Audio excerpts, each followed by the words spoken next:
Bonjour à toutes et à tous. Cette vidéo est dédiée au problème que j'ai sur la tombe à mon frère. Je vais me servir encore une fois du livre, bien que certaines précisions, je ne les lirai pas de nouveau par sécurité, disons-le. Je vais lire comment ça a été vécu avant et comment on en est arrivé là. Et après, comment j'ai fait pour essayer d'y aller et ce que j'ai tenté. Donc de nouveau, tout est vrai. Il n'y a pas de sensationnalisme, comme j'ai dit pour le tour du monde. Là encore moins. Mon but, c'est pas du tout de faire le buzz. Il faut bien le comprendre. J'ai passé l'âge. Et par contre, mon but, tout en prenant des précautions, c'est quand même je suis un des seuls qui peut encore raconter cette affaire vue de l'intérieur. Et que je ne suis pas immortel, moi non plus. Je veux laisser une trace de cet événement. Mon but, c'est de le raconter, bien que vous pouvez à un moment donné dire purée, il y a des choses scandaleuses, pour ceux qui comprennent bien ce qui s'est passé, et vous auriez raison. Mais encore une fois, mon but, ce n'est pas d'attaquer qui que ce soit. Il faut bien le comprendre. C'est pas de faire un procès à quelqu'un, c'est pas d'enfoncer quelqu'un, c'est pas de jeter la responsabilité sur quelqu'un. Mais évidemment, ce que je vais vous dire et lire, forcément que oui, il y a des gens qui ont eu des responsabilités et des défaillances et des gouvernements par intérêt qui ont eu des comportements et tout. En fait, ce qui se passe toujours depuis la nuit des temps. Donc ça, je suis bien obligé de le raconter, sinon on ne comprend pas grand-chose. Mais ce n'est pas pour attaquer qui que ce soit, ou viser qui que ce soit. Donc, laisser une trace, voilà, le plus possible de vérité sur cette affaire. Je dis plus possible de vérité parce qu'aujourd'hui, quand on parle de vérité, tout est remis en question. Bon. Mais moi, voilà, je veux vous expliquer, sans détourner quoi que ce soit, ce qui s'est passé. Et au risque de me répéter, mon but, c'est d'aller au moins me recueillir une fois sur la tombe à mon frère. Si quelqu'un, par miracle, m'aide et qui a été concerné par cette affaire et qui a peut-être... allez, je vais parler normalement, qui a peut-être merdé à l'époque, j'en voudrais pas du tout. Donc, on est bien d'accord, je cherche pas de polémique. Donc quand je dis toutes les aides sont les bienvenues, c'est vraiment toutes. J'ai pas d'a priori. Voilà. Je tiens à vraiment préciser les choses. Pas que ça parte dans tous les sens. Voilà. Alors pour que vous situiez le moment où le texte du livre que je vais lire, au moment où ça se situe, eh bien, il est objecteur de conscience, ça y est. Il travaille à Marseille-Lumini. On habite ensemble et ça se déroule en mai 1987. Alors, les discours, les phrases qu'on a échangées, je conseille de rester concentré parce que c'est pas des phrases échangées de banalité, même si elles paraissent comme ça. En fait, elles ont des informations qui, si on est attentif, vont éclairer ce qui s'est passé ensuite. Allez, j'y vais. Extrait du livre. Mai 1987. Gérard vient un week-end. Donc on habitait ensemble, mais moi je tenais l'appartement, j'étais en Haute-Savoie. Gérard vient un week-end et m'explique que son patron est enchanté de ses résultats. Il a réorganisé le local de plongée, créé un système qui référence qui a pris quoi, donc les scientifiques. Le local est sous son entière responsabilité. En sus, il donne des cours de plongée dans un club à Bandol. Il est d'un naturel curieux et fonceur. De fait, il côtoie des scientifiques. On lui confie même des tâches qui leur incombent. Il m'annonce tout excité. Il existe un parc national en Mauritanie qui s'appelle le PNBA, abréviation de Parc national du Banc d'Arguin. Je pars une semaine avec un scientifique, PF. En fait, ce sera le rescapé, mais je ne dis pas son nom. Il y a une expérience en cours sur des algues. Bref, je vais jouer les algologues. C'est génial, te voilà scientifique. Disons que j'ai un pied dans ce monde. La mission se déroule parfaitement. Il rentre et on se revoit un autre week-end. Il est encore plus enthousiaste et m'annonce. Le laboratoire de mon patron a pris en charge une mission, recenser la dernière colonie de phoques moines au monde qui se trouve le long des côtes du Sahara occidental. Ça, c'est ce qu'il me dit. Lui, il m'a bien dit, là, à ce moment-là, Sahara occidental. C'est une espèce en voie de disparition. Elle est au bord de l'extinction. On ne sait pas combien il en reste réellement. Donc, mon patron, en relation avec le spécialiste reconnu mondialement de ces phoques, Didier Marchesso, est en train d'organiser une mission par voie terrestre. Elle consiste à descendre par le sud marocain avec un 4x4, d'aller le plus loin possible et compter les phoques, si on en voit bien sûr. Et je lui dis, si on en voit, ça veut dire que tu as postulé ? Oui mon frère, ils m'ont accepté. Je pars dans une semaine avec un chauffeur marocain et EB, un scientifique. J'ai même rencontré Didier Marchesso, un gars génial. D'ailleurs, il nous chapeautera depuis Marseille. Je retourne dans le Sahara, frangin, et pour participer à sauver des phoques, animal marin qui vit dans l'eau, mon deuxième lieu de vie à moi aussi. Bravo Gérard, tu fais un service civil et tu participes à la sauvegarde d'un animal en voie de disparition. Chapeau, c'est mieux que de faire le guignol avec des armes à feu. Exactement, je suis si heureux. Trop fort tout de même d'avoir réussi à t'intégrer dans le monde des scientifiques. On est pareil les deux, tu sais. On s'investit pleinement et ça se remarque. Le prochain extrait du livre est important, vous allez comprendre pourquoi. Juin 1987. Je continue ma petite vie, puis Gérard rentre de cette mission et vient me voir. Il est enchanté. Bien qu'un peu déçu, il m'explique. Donc on ne se faisait pas de cachotterie, on était soudés. C'était pas notre habitude de cacher quoi que ce soit. C'est important de le comprendre aussi. Regarde, j'ai pris des photos. Celle-là, je l'ai prise à Rabat, Maroc. Celle-là à Essaouira, Maroc. Et celle-là à Dakhla, Sahara occidental. Là, le cap Bojador. Tu vois, les falaises commencent à être très hautes. Elles font plus de 20 mètres par endroit. Et avec la houle atlantique, c'est l'enfer là-dessous. On a parcouru des milliers de kilomètres sans voir un seul phoque. On a trouvé uniquement un cadavre que l'on a étudié pour déterminer la cause de sa mort. Les pauvres, il ne doit pas en rester beaucoup. Ils doivent bien être quelque part. Ils vivent dans des grottes, non ? Oui, il paraît qu'il y en a, mais encore plus au sud. Alors pourquoi vous n'êtes pas descendu plus bas ? Je lui dis. Il me répond. Oui, enfin, la mission touchait à sa fin. Alors on est rentré. Je ne sais pas pourquoi, sa dernière phrase m'a paru ambiguë, embarrassée. Il ne voulait pas s'éterniser sur la question. Puis la vie a repris son cours et je n'y ai plus pensé. Une précision sur ce passage, même si des fois ça va se répéter un peu, mais tant pis. Donc il me dit la mission touchait à sa fin, on se cache rien, on n'a jamais rien caché.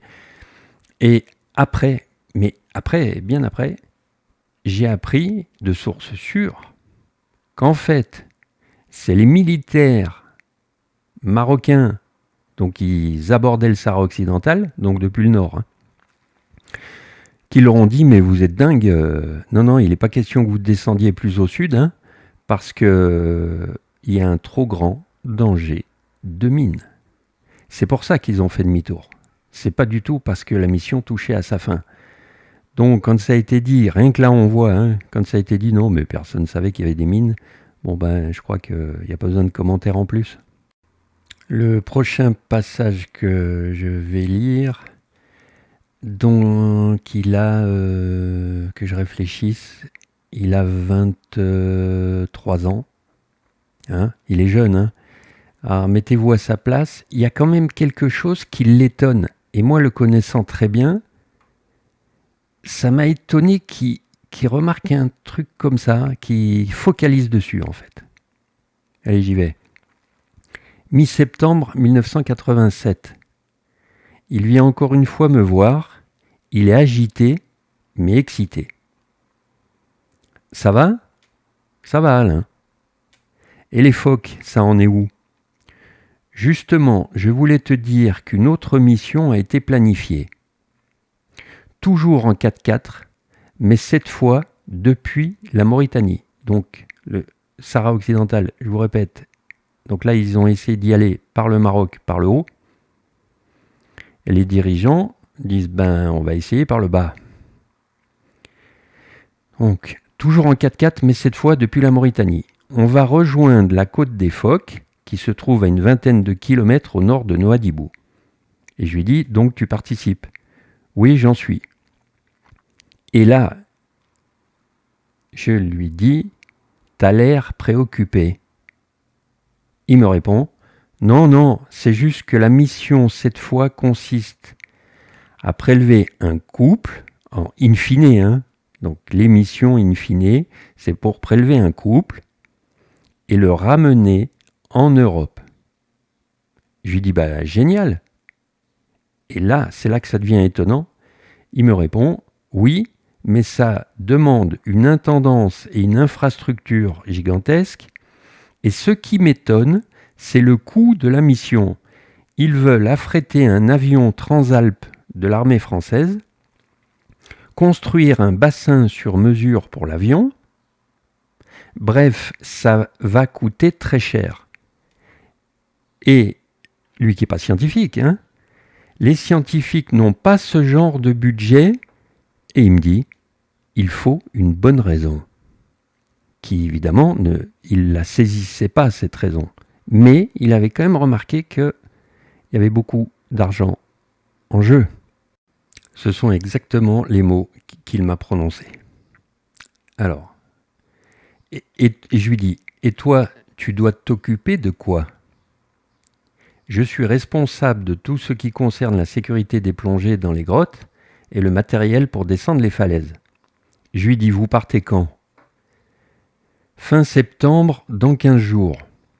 La durée de la mission est d'une 20aine de jours.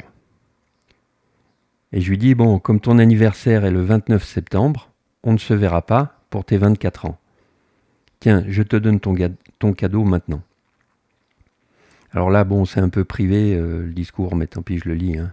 Un livre sur la voile et la construction de bateaux. Génial, merci frère. T'as vu la dédicace ? Un petit pas vers le but que l'on s'est fixé. Encore quelques années et on largue les amarres, sois-en sûr. Oui, bientôt. Donc notre projet, c'était de refaire un tour du monde avec un voilier. Et en fait, pas un tour du monde, une façon de vivre. Donc, voilà. C'est l'aparté. Alors l'extrait suivant, alors je vous dis tout de suite, beaucoup de personnes vont penser que c'est irrationnel. Et moi le premier, parce qu'à cette époque-là, lui et moi, hein, on était athées, cartésiens, matérialistes. Il ne fallait pas qu'on nous parle de spiritualité ou autre. On était presque des militants, entre guillemets. Mais pourtant, ce que je vais dire, c'est réellement passé. J'ai rien compris sur le moment, mais je peux vous dire que je l'ai ressenti. Et donc, j'ai compris après, mais c'est pas rationnel. Mais ce que je vais vous lire, de nouveau, est vrai. Le week-end s'achève. Toutes les fois qu'il vient, c'est en train, et je l'accompagne à la gare Cornavin à Genève. On a pour habitude de rendre visite à des proches, des potes ou notre tante avant qu'ils partent. Ce week-end-là, les portes sont closes, personne. Ils sont tous à gauche, à droite. Comme on est en avance sur l'horaire du train, on attend dans la voiture. Nous qui sommes des moulins à parole, bizarrement, nous restons silencieux. Je l'accompagne dans la gare jusqu'à la douane. un endroit qui se nomme Quai 4.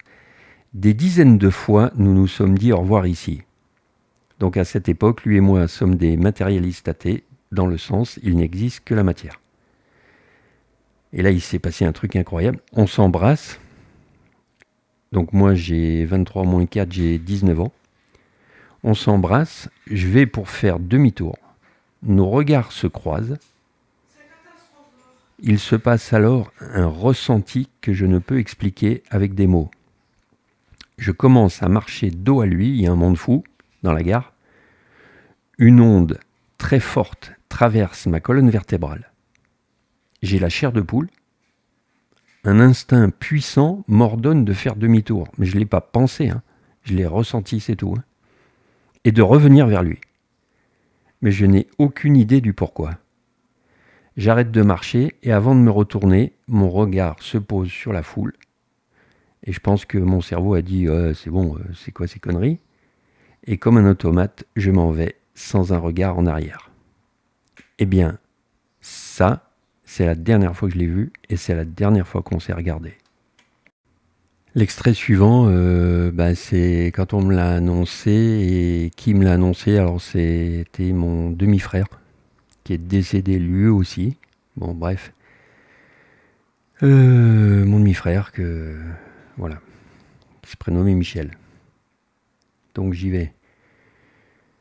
J'ai 19 ans. La semaine du 17 octobre 1988, donc moi je travaillais chez Mercedes.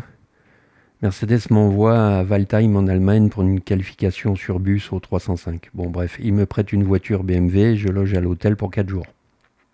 Je rentre le vendredi soir 21 octobre 1988 chez moi. Donc ils ont sauté le 16 octobre. Le samedi soir 22 octobre, on frappe à la porte. J'ouvre. Tiens, Michel, mon demi-frère, de cœur, pas de sang, il est bien plus âgé que moi. Ça fait un moment que je l'ai pas vu. Salut Michel, entre, je t'en prie. Salut Alain. Il s'assoit sur un fauteuil, moi en face sur le canapé. Tu veux boire quelque chose ? Oui, un whisky si tu as. Il boit rarement de l'alcool, ça m'étonne un peu. Je lui sers le verre, il le boit d'un trait. T'en veux un autre ?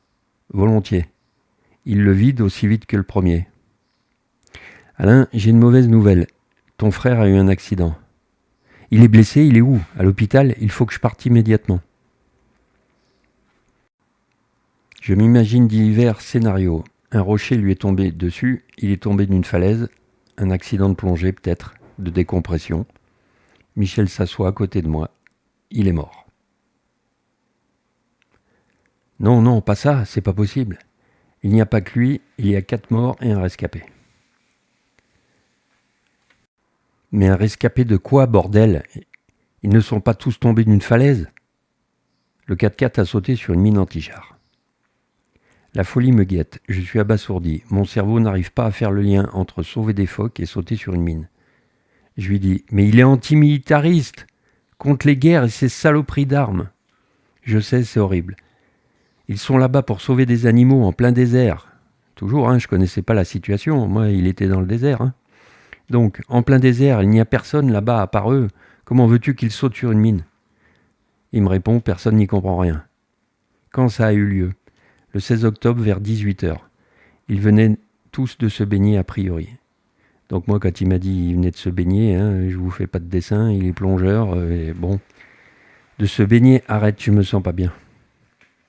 Ça sonne à la porte, j'ouvre, mon père avec un ami rentre en trombe. Mon fils, t'es là, on a tellement eu peur que tu la prennes par la radio ou la télé et que tu fasses une connerie. Et il me serre dans ses bras. Pourquoi, c'est aux infos ? Oui, le Paris-Dakar ne passe pas loin, c'est important, Retenez bien, le Paris-Dakar passait à côté, donc il y avait des journalistes. Le Paris-Dakar ne passe pas loin et il y a plein de journalistes. Ils ont relayé l'information comme une traînée de poudre. Papa, dis-moi que ce n'est pas vrai, il y a peut-être une erreur. Fils, il n'y en a pas, ils sont morts.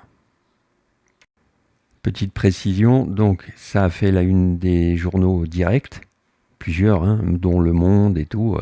Oubliez pas qu'à l'époque, il n'y avait pas Internet, il n'y avait pas les réseaux sociaux, donc tout le monde regardait quoi ? Ou les journaux, ou la télévision, les infos. Eh ben, c'est même passé aux 20h. J'ai essayé de retrouver, mais ils ne l'ont pas numérisé, donc il n'y a plus. Mais bon, donc c'est passé sur les chaînes de télé, en France, et pas qu'en France d'ailleurs, et dans tous les journaux. Donc quand je dis que ça a été éventé d'un seul coup, c'est la vérité. Je continue à lire. Le téléphone sonne, mon père décroche. Je suis à côté. Il dit « Oui, moi j'entends ça. Oui, je suis Pierre Vunier, le père de Gérard. » « Comment ? Merci. Bon, d'accord, au revoir. » La suite va se décider à cet instant précis. Mon père est intelligent, il raccroche et réfléchit intensément, comme rarement je l'ai vu. Et je lui dis « C'était qui ?» Il me dit « Le ministre des Affaires étrangères en poste, R.D. » Très connu. Il voulait quoi ? Nous exprimer toute sa sympathie et ses condoléances. Alors pourquoi tu fais cette tête ? Je te le dis, fils, il y a quelque chose de pas clair. Je dis, explique. C'est le ministre en personne qui appelle, pas son cabinet. Nous ne sommes que les petits Vuniers. Il m'a passé la pommade, je l'ai bien senti. Ils veulent nous endormir. Les politiciens ne s'engagent jamais pour rien, sinon ils délèguent. Papa, c'est la douleur, tu dois te tromper. On verra, fils, on verra. Mais si ton frère est mort pour des combines, je ne les lâcherai pas. Je t'en fais le serment ici et maintenant. Il est mort sur une mine, et il s'effondre sur une chaise. Le prochain passage est intime, mais j'ai hésité, mais je vais le lire. Je demande à Michel, donc mon demi-frère, s'il sait où est ma mère. Il me dit oui, elle est restée sur la côte. Et j'ai dit seul. Il me dit ouais, je pense. J'ai dit putain, mais bordel, c'est un coin paumé entouré de champs. Vous êtes malade, vous pensez à sa douleur ? On a dû faire vite pour venir avant que tu la prennes par un média. Donc je lui dis, je ramène tout de suite la BMW chez Mercedes et je leur téléphonerai lundi pour leur dire qu'ils ne comptent plus sur moi. Et je dis à mon père, dès que j'ai ramené la voiture, on s'en va voir maman. Il me dit oui. Pendant le trajet, je suis assis à l'arrière. L'ami conduit et mon père à côté sur le siège avant. Il fait nuit. Un chagrin insondable me submerge. Bien sûr, je ne suis pas le premier ni le dernier qui perd un être cher. Mais nous avions une relation de frères très spéciale. Une connivence sans faille. Où l'un allait, l'autre aussi. Notre avenir était lié par notre projet et je n'ai jamais réfléchi à un plan B. Il est plus rapide de détruire que de construire. Petits, en pension, nous étions frères et copains. Autour du monde, frères et amis. En plongée, nos vies dépendaient de l'autre. Plus grands, nous vivions ensemble dans le même appartement. L'avenir, nous le construisions ensemble. Dans cette voiture, ce jour-là, je me sens littéralement coupé en deux. Ma mère est une femme d'un caractère doux et fort. C'est la vérité. Lorsque nous arrivons, elle se précipite et pense à mon chagrin au détriment du sien. Alain, viens dans mes bras, je suis tellement triste pour toi. Vous étiez si proches l'un de l'autre. Et toi, Pierrot, ça va ? En apparence, elle assure. Mais ce soir-là, tard dans la nuit, elle nous dit « Je vais prendre l'air dehors ». Ils habitaient à la campagne. Elle s'éloigne dans la forêt sombre, seule. On entend, mon père et moi, alors un hurlement de douleur à vous glacer le sang. On se regarde avec mon père, les larmes coulent. Elle va revenir, t'en fais pas, elle devait sortir sa douleur, me dit tristement mon père. Dans les jours qui suivent, le téléphone sonne de manière ininterrompue. Pendant le tour du monde, on s'est liés d'amitié un peu partout et sans doute marqué les esprits. France, Suisse, Italie, Espagne, Grèce, Turquie, Égypte, Algérie, Haute-Volta, Togo, Niger et j'en passe. Les gens appellent et posent toujours la même question, comme quoi l'information était bien pas seulement en France. Alors ils posent toujours la même question, c'est Gérard, et on répond oui. La presse se déchaîne et titre « Des chercheurs sautent sur une mine ». Le 20h de TF1 fait sa une. Les radios ne sont pas en reste. Ah oui, j'ai oublié, il y avait les radios aussi. Bon, bref. Nous, ce qu'on veut, c'est savoir et comprendre. Bon, c'est humain, hein. Dans ces cas-là, de toute façon, tout le monde essaie de savoir ce qui s'est passé. Hein. Il n'y a rien d'exceptionnel. Alors, des informations concordantes nous parviennent de diverses sources. La mission est partie vers la côte des Phoques avec 2 véhicules du PNBA, donc Parc National du Banc d'Arguin, en Mauritanie, un Patrol et un Land Rover, tous deux 4x4. Alors là, je vais citer certains noms, soyez pas étonnés. De toute façon, je suis bien obligé, sinon vous n'allez pas comprendre. Mais certains autres noms, je ne les citerai pas. Donc, ils étaient 6. Didier Marchessault, chef d'expédition du GIS Posidonie. Le GIS Posidonie, c'était le laboratoire à l'université de Marseille-Lumini où était embauché mon frère. Alors, Pierre Candon, n'oubliez pas, c'est une mission scientifique, c'est pas une mission touristique. Donc ils ont tous un rôle à jouer et surtout, ils sont tous envoyés sous ce qu'on appelle une égide, c'est-à-dire qui les envoie. Vous allez comprendre. Donc, Pierre Candon, du PNBA, donc il est sous l'égide du Parc National du Banc d'Arguin. Elie Ould-Elimine, c'est le chauffeur, il est aussi sous l'égide du PNBA. Patrice Francourt, c'est le rescapé du GIS Posidonie, c'est-à-dire le même endroit où était mon frère, d'où il se connaissait. Et là, retenez bien, Alain Argiolas, sous l'égide, c'est très important à comprendre, du Marineland d'Antibes. Ceux qui sont vifs d'esprit, ils ont compris tout de suite quelque chose. Le Marineland d'Antibes, je le reprécise, était un parc aquatique privé à but entièrement lucratif. Et Gérard Vunier, du GIS Posidonie, comme Patrice Francourt. Alors, les informations sont les suivantes, officielles. Ils ont installé un camp de base à une quinzaine, donc vingtaine de kilomètres de Nouadhibou, Mauritanie, en face de la première grotte. La côte en compte 4 au total, où les phoques se réfugient. Le vendredi 14 octobre, ils descendent avec du matériel de varab dans les grottes et photographient des phoques. Le samedi 15 octobre, ils s'aperçoivent que le matériel de varap n'est pas sûr. Une plaque fixée contre un véhicule est inadaptée. Je l'ai déjà dit, c'est mon frère qui l'a construite. De ce fait, Pierre Canrodon décide de retourner à Nouadhibou avec le Patrol pour modification et précise qu'il reviendra lundi avec la dite plaque. Le dimanche 16 octobre, c'est la version officielle, le dimanche 16 octobre 1988, le chef d'expédition décide que l'équipe va faire une reconnaissance plus au nord. Ils vont jusqu'à un endroit où les falaises laissent la place à une immense plage. C'est ce que j'ai déjà expliqué dans la fin de la vidéo numéro 9. Ils se baignent et sur le chemin du retour, le Land Rover explose sur une mine anti-char. Ceci vers 18h le soir. L'explosion est telle qu'elle est entendue à Nouadhibou. Il y a des témoins qui ont entendu. Bon, le désert, ça porte, mais il y a quand même 20 km. C'est pour vous dire la puissance de ce charmant engin de guerre. Le matin 17 octobre, Patrice Francourt émerge de l'inconscience et constate qu'il a de multiples brûlures au 3e degré. Alors, ceux qui sont sensibles, retenez pas trop ce que je dis là. Il rampe vers tous ses camarades et réalise qu'il est le seul survivant. Il met la journée pour retourner au camp de base, évidemment à pied.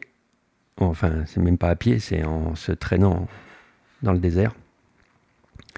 Et s'effondre sous une tente. Il se soigne comme il peut avec la pharmacie de la mission et attend. Le lundi 17 octobre au soir, Pierre Canrodon trouve Patrice. Il lui explique qu'ils ont sauté sur une mine. Il lui demande s'il peut patienter le temps qu'il aille chercher du secours. Comme Patrice lui répond par l'affirmative, il s'en va. Une colonne de secours revient et emmène le blessé. Un camion militaire prend le corps du chef d'expédition Didier Marchessault et enterre sur place Elie Ould-Elimine, Alain Argiolas et Gérard Vunier. Didier Marchessault est enterré à Marseille. Une question nous chagrine, ça on y a pensé tout de suite, c'est normal. Pourquoi n'a-t-on pas ramené les autres corps ? Alors, mon père téléphone au ministre, très connu de l'époque, des affaires étrangères, RD. Il y a des malins qui vont trouver tout de suite de qui il s'agit, mais moi je ne l'aurais pas dit. Donc, le ministre qui lui répond qu'ils étaient en trop mauvais état, les autres. Et il lui précise, vous ne comptez pas ramener le corps de votre fils parce qu'on risquerait un incident diplomatique avec le Maroc. Alors on va faire une petite analyse, on va faire les candides. D'ailleurs, on ne cherche pas le complotisme, on cherche juste, on se pose des questions qui paraissent un peu bêtes ou simplettes en apparence. Alors, il y a plusieurs contradictions dans son langage. Bon, le plus évident, lors d'une guerre, on rapatrie les corps, quels que soient leurs états. Dans les accidents d'avion, c'est pareil. On ne dit pas on ramène celui qui est en meilleur état, vous comprenez ? Bon, si un accident d'avion, par exemple, l'avion est tombé en mer, les gens vont se recueillir à l'endroit où il est tombé, on ne retrouve pas les corps, bien sûr. Mais sinon, on n'a jamais entendu un truc pareil, ça ne tient pas debout comme argument. Et en plus, 2, la France est tenue de, je cite, c'est ses propres lois de l'époque, rapatrier tous ses ressortissants. Donc l'État français, dans sa...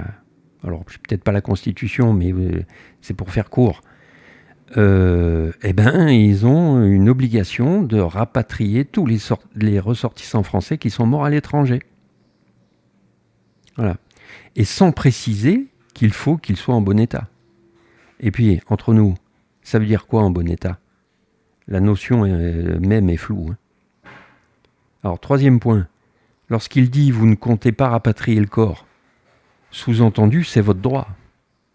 Et même, comme je l'ai dit, une obligation de la France, si on insiste. 4. On risque un incident diplomatique, donc, avec le Maroc. Donc, ce serait bien sous l'égide de la France qu'il serait rapatrié, comme lui obligent ses propres lois. 5. Un incident avec le Maroc pour aller chercher des corps. Mettez-vous à notre place. On savait pas, tout de suite, la question, on se dit, mais c'est ce bordel. Aller chercher des corps, ça créerait un incident diplomatique. Mettez-vous à notre place. Sur le moment, vous n'y comprenez rien. Vous dites, il se fout de nous. Et donc, mais alors, sous quelle autorisation la mission était-elle ? Puisque le Maroc pourrait se fâcher. Alors, à ce moment-là, nous ne connaissons pas du tout, donc je continue à lire. À ce moment-là, nous ne connaissons pas du tout la situation géopolitique de cette région. Nous l'apprendrons au fur et à mesure. Sur la question de quelle autorisation de mission et par qui ? La réponse est vite trouvée, un laissez-passer mauritanien. Mais une des plus importantes questions est ailleurs. Est-ce que quelqu'un savait qu'il y avait un danger de mine, à commencer par ceux qui les ont envoyés ?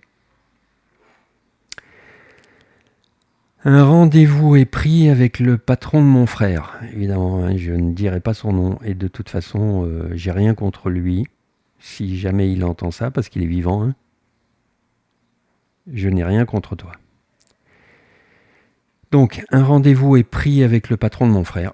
Il est sincèrement ému, fait des éloges sur Gérard. On lui demande, quelqu'un savait-il qu'il y avait un risque de mine ? Bien sûr que non, on ne les aurait jamais envoyés sinon. Dans les couloirs de l'université de Marseille, de l'UMINI, on se renseigne. Des mines, quelqu'un était au courant ? Tout le monde nous a répondu, sans exception, non, jamais entendu parler de ça. Vous non plus ? Non, jamais. Mais vous vous croisiez dans les couloirs ? Et ils nous répondent, oui, on les connaissait tous. Entre-temps, nous allons voir toutes les familles de l'expédition. Un moment douloureux, ils avaient tous des femmes et des enfants. Une des veuves est même enceinte. Ils avaient à peu près la trentaine, sauf mon frère qui était le plus jeune, qui avait donc 24 ans, enfin qui venait de les avoir. Mon père expose ses doutes. Alors là, c'est pareil, j'en veux pas aux familles si elles entendent ça, mais voilà, comme j'ai dit au début, je suis bien obligé de lire des passages qui sont pas très agréables. mon père expose ses doutes, les familles réagissent positivement et affirment qu'elles nous soutiennent. Peu de temps après, une famille nous appelle en étant outrée. Monsieur Vunier, vous vous rendez compte, l'assurance vie de l'expédition ne veut pas payer. Alors mon père, il dit, mais sous quel motif? Donc une assurance française. Hein. Donc le motif, c'est acte de guerre. J'ai un ami assureur à Béziers, envoyez-moi le contrat. Et donc la famille répond, merci, trop aimable. Donc mon père, il se démène de tous les côtés, il est débordé. Hein.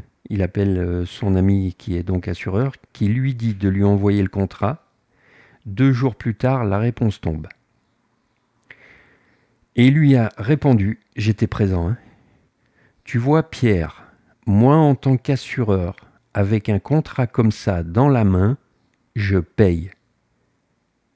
Et il lui a dit, s'il te plaît, tu restes discret, je ne t'ai rien dit. Pierre téléphone à l'assureur concerné, donc celui qui ne veut pas payer, mais la réponse est la même, on ne paye pas. Et là, en désespoir de cause, il téléphone toujours au même ministre, RD, et le ministre répond, je vais voir ça, monsieur Vunier. Eh bien, vous n'allez pas y croire. 48 heures plus tard, toutes les familles sont payées, y compris nous. L'argent est déjà sur nos comptes en banque. Donc là, je lis. Hein. Vous pensez sûrement que c'est une bonne nouvelle, mais on va réfléchir.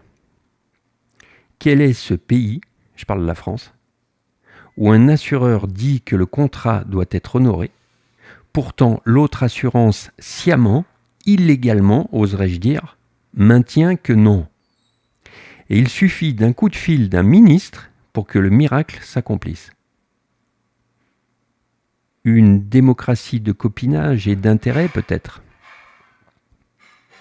Dès que les familles ont eu touché leur argent, la famille Vunier sont considérés comme des complotistes. C'est-à-dire, mais putain, les mines et machin, bon, allez, c'est de l'histoire ancienne, au revoir.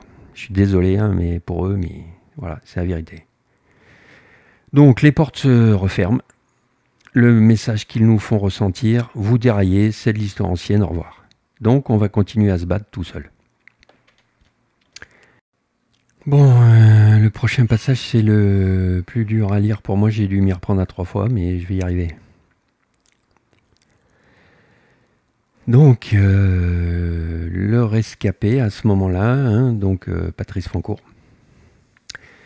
Le rescapé est dans un hôpital à Marseille, département Grand Brûlé. On apprend que les visites sont strictement interdites.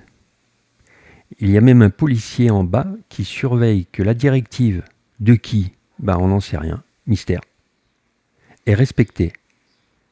Les médecins nous confirment qu'il est hors de danger et qu'il ne va pas trop mal. Mais alors, une interdiction, pourquoi alors?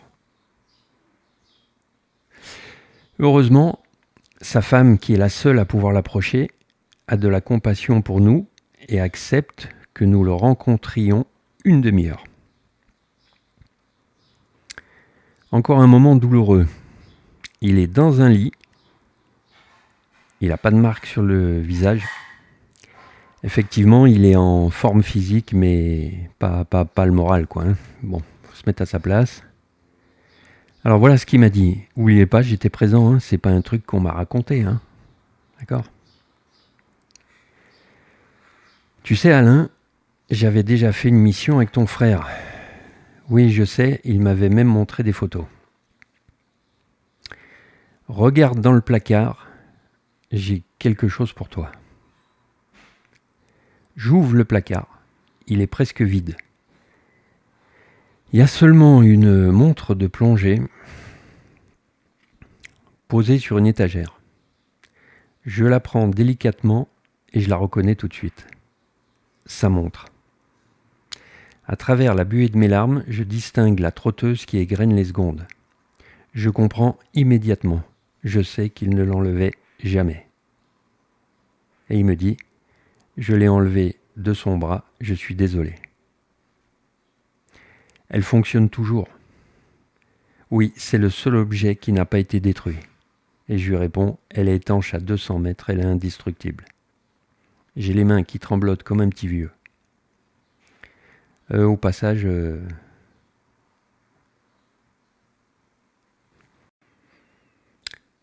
Patrice, je te remercie d'avoir fait ce geste. J'ai jamais eu l'occasion de te le dire, bah voilà, c'est fait. Donc mon père ne tient plus.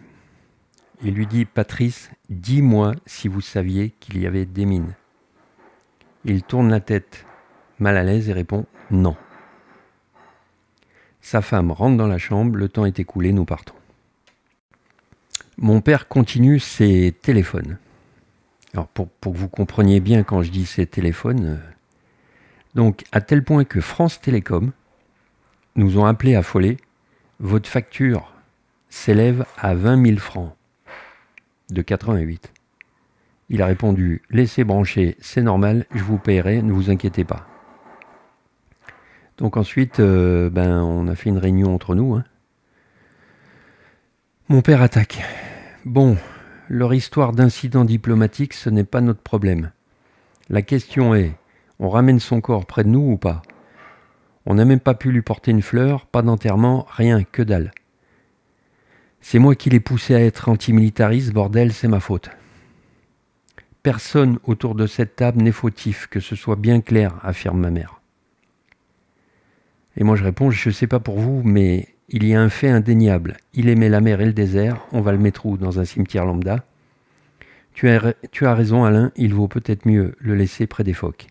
Il est mort pour eux, dit ma mère d'une voix atone.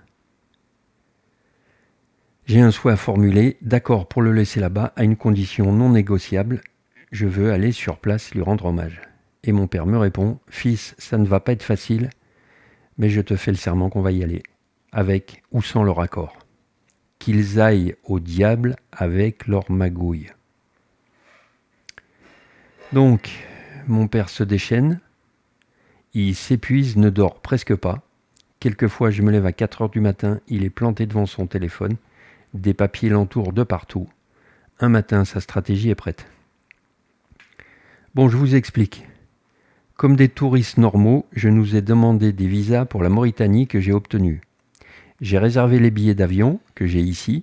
Ensuite, j'ai téléphoné à notre ami, le ministre RD, qui a réagi comme je m'y attendais. Monsieur Vunier, vous ne pouvez pas y aller là-bas, c'est trop dangereux. Et il répond, mais la colonne de secours a déminé. Hein. Oui, bon, mais la France ne peut pas vous autoriser à aller sur place. Alors déjà, si on veut être Sahara occidental, c'est la France qui décide. Bon, je vous laisse méditer cette réponse du ministre. Hein. D'ailleurs, vous n'aurez pas de visa. Et donc, mon père Malinos, il lui dit, trop tard, monsieur le ministre, je les ai déjà. Et puis, dites-moi, c'est là que ça commence à être... Et puis, dites-moi, cette mission était financée par plein d'organismes, y compris d'État. Le Parc national de Porquerolles, le ministère de l'Environnement français, etc. et l'armée. Comment ça, l'armée ? Oui, son frère m'a expliqué qu'il devait à un moment donné affréter un avion Transalp de l'armée française. Et puis une question me lancine. Un des organismes financeurs est le Marineland d'Antibes. Vous pouvez m'expliquer que vient faire un organisme privé à but entièrement lucratif dans une mission scientifique qui, elle, ne l'est pas ? Il répond, le Marineland n'a rien à voir là-dedans. Ah oui. Alain Argiolas, donc qui est mort avec mon frère. Hein. Pareil, hein, je lui en veux pas, hein, ne déformez pas mes propos. Je répète, hein, mais tant pis. Hein. Je m'en prends à personne, mais je suis obligé d'en passer par là. Alain Argiolas, qui est mort avec mon fils, a été dépêché par le Marineland d'Antibes. C'est ce que j'ai lu avant, sous l'égide du Marineland d'Antibes. Donc ça, c'est la preuve indéniable. Hein. C'est le Marineland d'Antibes qui l'a envoyé. Bon, point barre. Et il travaillait pour eux. Et d'ailleurs, dans le rapport de mission, c'est sous cette enseigne qu'il y participait. Le ministre répond: « Monsieur Vunier, allons, votre chagrin vous égare. » Et mon père lui répond: « On verra, monsieur le ministre, on verra. » Donc on s'est envolé pour Nouakchott. Alors, je relis. Nous envolons pour Nouakchott, donc c'est la capitale de la Mauritanie. Hein.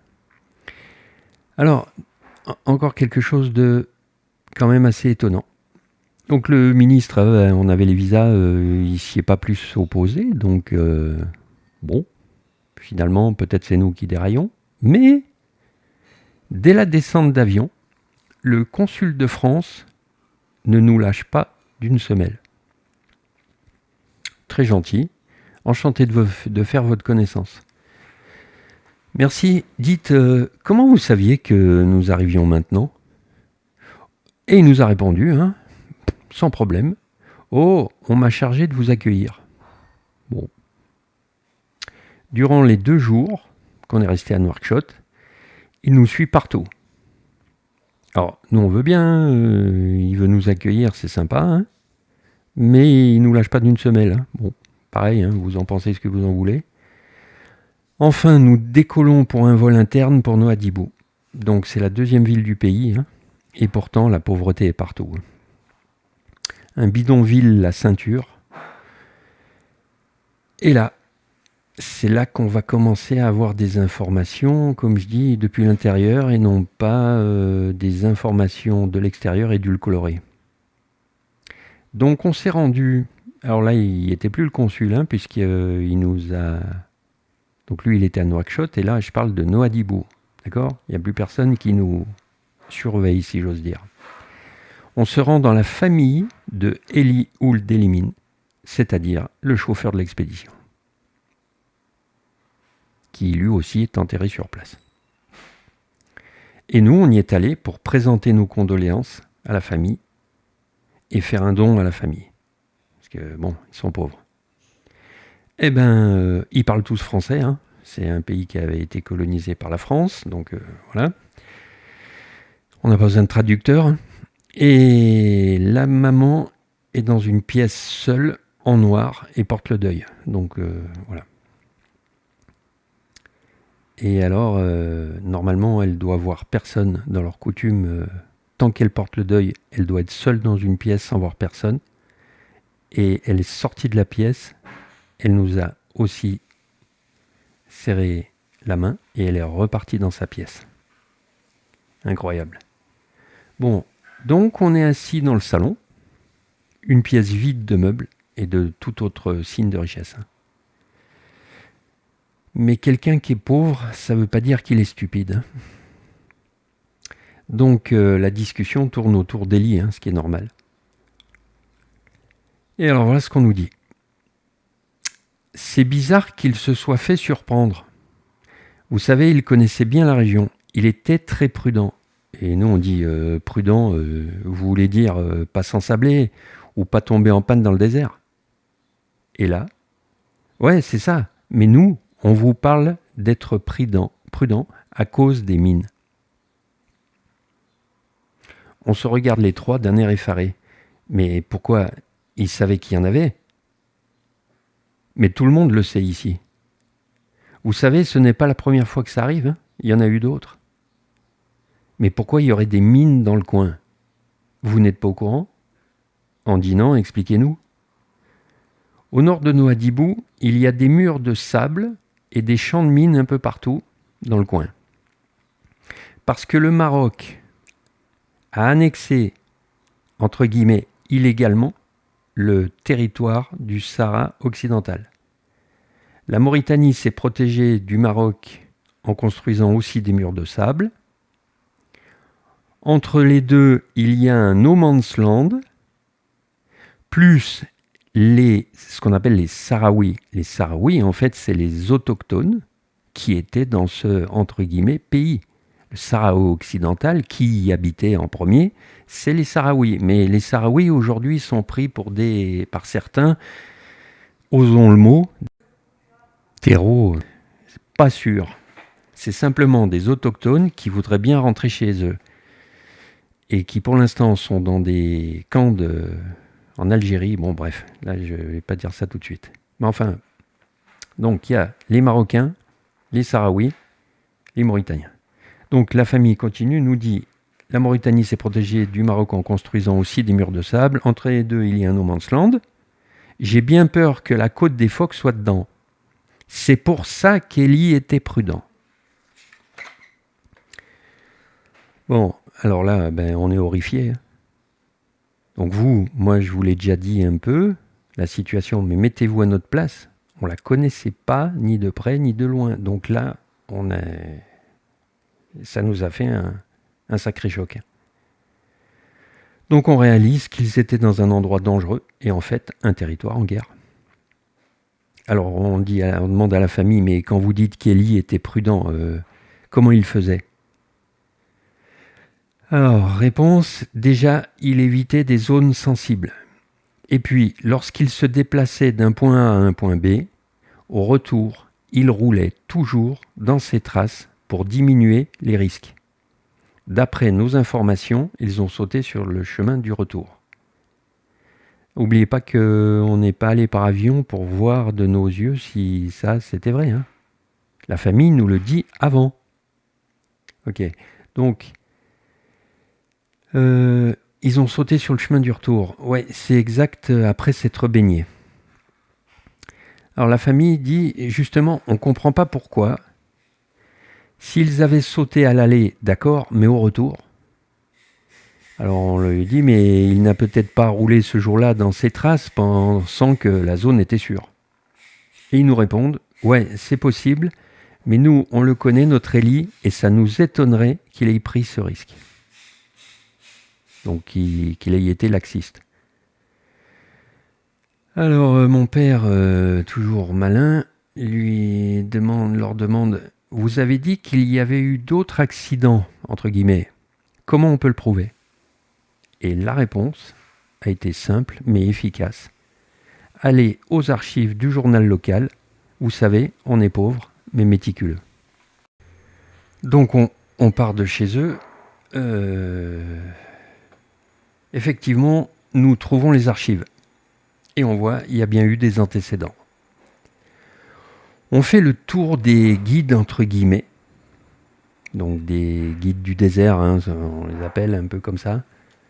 Et là, on s'aperçoit qu'aucun ne veut nous emmener au nord. Ailleurs, oui, mais là, non.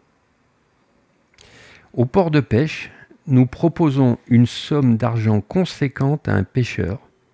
Il rigole et nous dit « Avec cette somme, je vous emmène n'importe où. » Au nord de Nouadhibou, côte des phoques. Il répond « Ah non, pas question, trop dangereux. » Et il refuse. Il faut se rendre à l'évidence, ce coin, personne ne veut y aller. Mon père arrive à contacter le commandant de la région militaire de Nouadhibou, c'est-à-dire la personne que je vous ai déjà parlé, le colonel, évidemment je n'ai pas cité son nom, le colonel qui a fait le laisser-passer et qui... Bon, enfin je vais le raconter de nouveau après, donc c'est pas la peine que je me répète. Donc mon père il contacte le commandant de la région militaire de Nouadhibou, le colonel le fameux. Il refuse catégoriquement de nous autoriser à passer, donc le bouchon militaire, ou de nous emmener. Donc au départ il a dit non. Et un soir je regarde la voûte étoilée, elle brille de mille feux.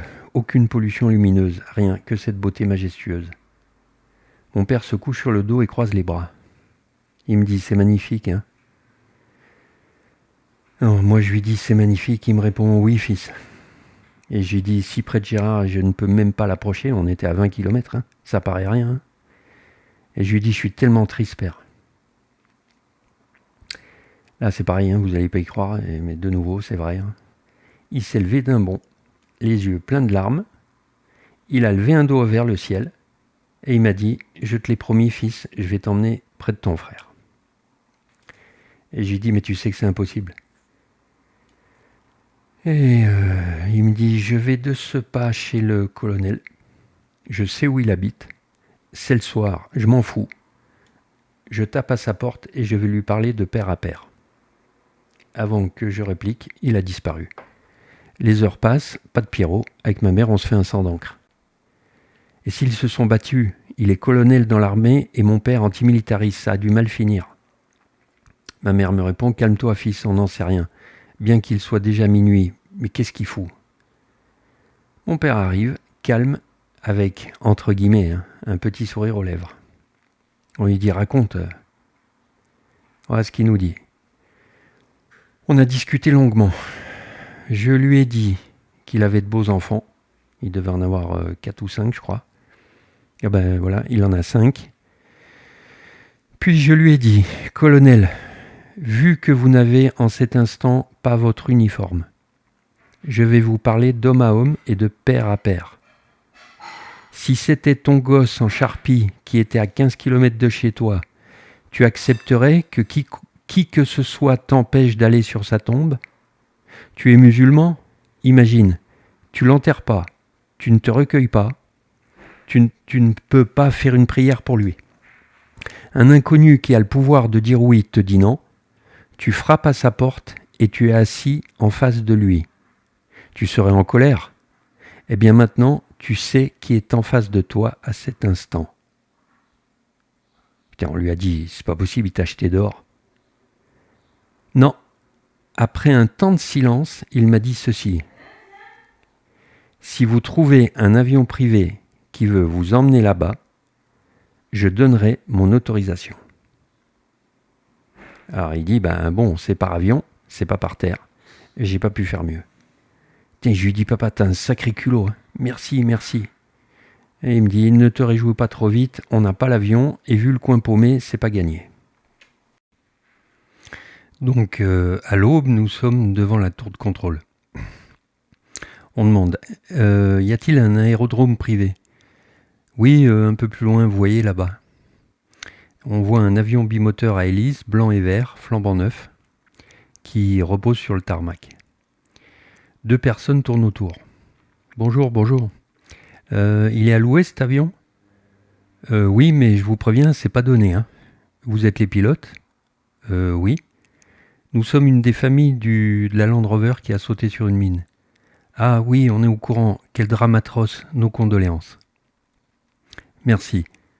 Voilà, on voudrait vous louer l'avion pour se rendre sur le lieu de l'accident. Je vous comprends, mais c'est très dangereux. On ne peut pas vous y emmener. De toute façon, impossible d'avoir l'autorisation de vol. Et mon père, il dit, et si je vous dis que je l'ai ? Et le pilote, il fait, mais par qui ? Colonel B. Incroyable. Laissez-nous 5 minutes avec mon copilote. D'accord. Ils reviennent. On a réfléchi. C'était une mission pour sauver les phoques moines, c'est ça ? Oui. Bon, ça devait être de braves gars. On veut bien prendre le risque et on vous fait un prix. Dans l'après-midi, on se retrouve, nous 3, dans le bureau du colonel avec les 2 pilotes. Le colonel, il dit, c'est vous les pilotes ? C'est nous. Le colonel se déplace vers une carte militaire de la région et nous demande d'approcher. Donc de nouveau, j'étais présent. Alors il nous dit, je vous explique. Les militaires marocains sont terrés le long de cette ligne. Nos troupes sont terrées là au sud. Le Front Polisario, la branche armée des Sahraouis qui veulent l'indépendance, font des incursions en jeep dans la zone centrale, entre les Marocains et nous. Le lieu de la Land Rover est ici, en plein milieu de ce merdier. Vous, les pilotes, je vous autorise à voler sur cette trajectoire. Je vous accorde 10 minutes sur site et vous revenez par cette trajectoire, compris ? Compris. Ce n'est pas tout. Les Sahraouis ont des DCA sur leur Jeep. Si jamais une patrouille passe et décide de vous abattre, je ne vous connais pas. Les Marocains, ça m'étonnerait qu'ils bougent, c'est lâche. Désolé pour le Maroc, de nouveau, je m'en prends pas au Maroc, mais voilà, c'est ce qu'il nous a dit. Et alors le pilote, c'est là qu'il dit, et le plan de vol, c'est qui le signe ? Ah, on ne s'est pas bien compris. Alors cette phrase, retenez-la bien, c'est ce qui a fait tilt à mon père, après. Je suis la plus haute autorité de cette zone, mauritanienne. Vous avez mon accord verbal, pas de plan de vol signé, c'est clair pour tout le monde. Et le pilote, il dit, et la tour de contrôle? Et sa réponse est hallucinante, mais bon. Je leur téléphonerai, ne vous inquiétez pas, ils vous laisseront décoller sans poser de questions. Comme quoi, dans ce monde, c'est pas la même loi pour tout le monde, hein, pour tous les humains. Bon, enfin, je pense qu'il y a plein de gens qui le savent. Donc les pilotes demandent un quart d'heure de réflexion, parce que là, ils ont hésité un chouille, hein, faut se mettre à leur place, et ils s'isolent, et ils nous disent attendez un quart d'heure, on réfléchit. Donc nous, on est ahuris, et là, mon père se lâche parce que il dit mais putain, mais c'est quoi cet endroit de fou où ils ont envoyé mon fils? Avec l'explication que je viens d'entendre du colonel, je réalise que cette partie de sable est une putain de zone de guerre. Que l'on ne vienne pas me dire une seule fois que personne ne savait rien. Et encore moins que personne ne savait que la zone pouvait être minée. Ils se sont bien foutus de ma gueule. Calme-toi, on ne peut pas le prouver. Je ne vais pas les lâcher, bordel. Alors je dis à ma mère, qu'est-ce que t'en penses, toi?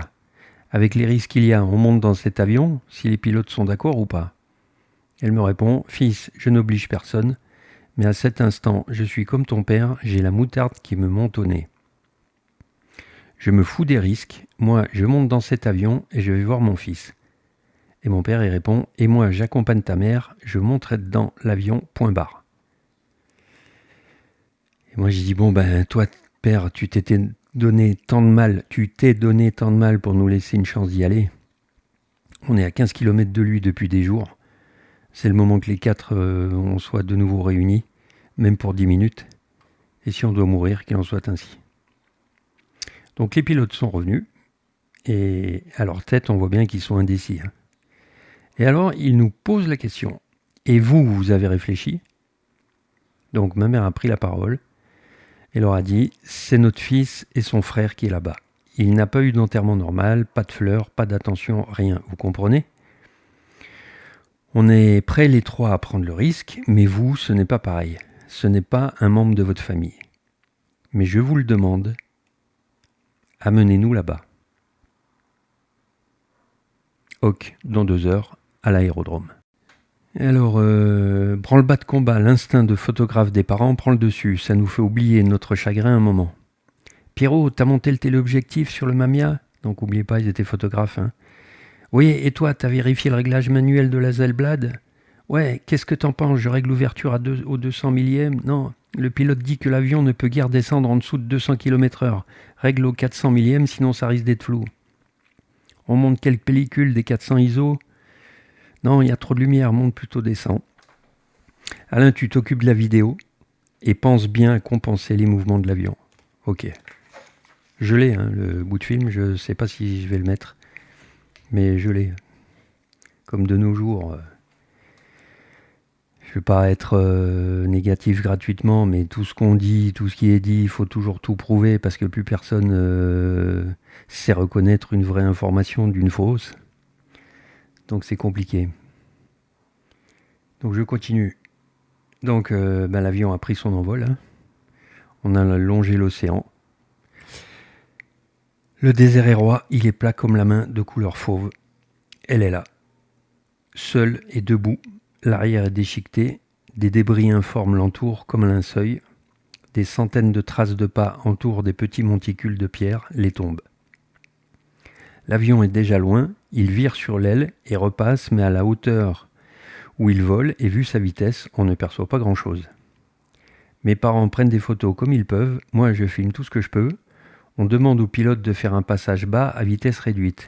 Il est d'accord, mais précise que c'est dangereux et qu'il en fera qu'un seul. Et il nous dit, préparez-vous sur les hublots gauche de l'appareil. Les moteurs baissent de régime, le sol est à moins de 100 mètres. À la vitesse de l'éclair, je vois le Land Rover entre guillemets de près, et puis c'est fini. Les moteurs rugissent plein gaz, le pilote met le cap sur Nouadhibou. On est vivant. Donc, j'en étais où? Dès la descente de l'avion, Et je vois que mon père, il cogite. Et il me dit, j'ai une intuition, je retourne voir le colonel. Et j'ai dit, mais papa, attends, je viens avec toi, dis-moi ton intuition. Et il me dit, il nous a dit que c'était la plus haute autorité militaire de la région. Oui, alors, d'après toi, qui a donné le feu vert mauritanien à la mission? Donc, arrivé là-bas, le colonel avoue sans réserve. Oui, c'est moi qui leur ai donné l'autorisation.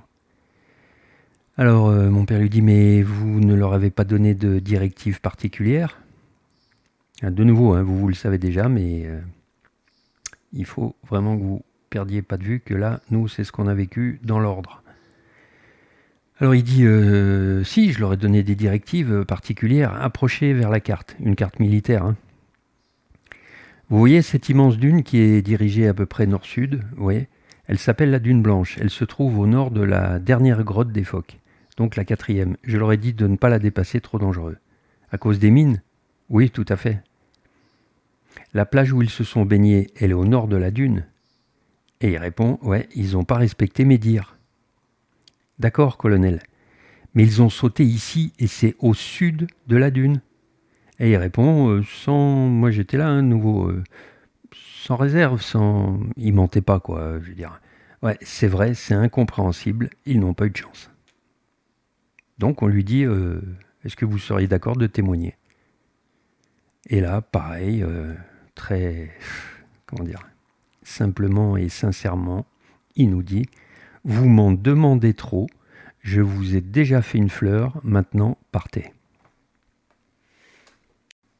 Alors ensuite, comme on n'avait pas confiance aux dires des militaires, pas forcément le colonel là, hein, mais les militaires en général, donc on s'est dit on va pas aller demander à la colonne de secours ceux qui y étaient, ce qu'ils ont vraiment vu et assisté, quoi.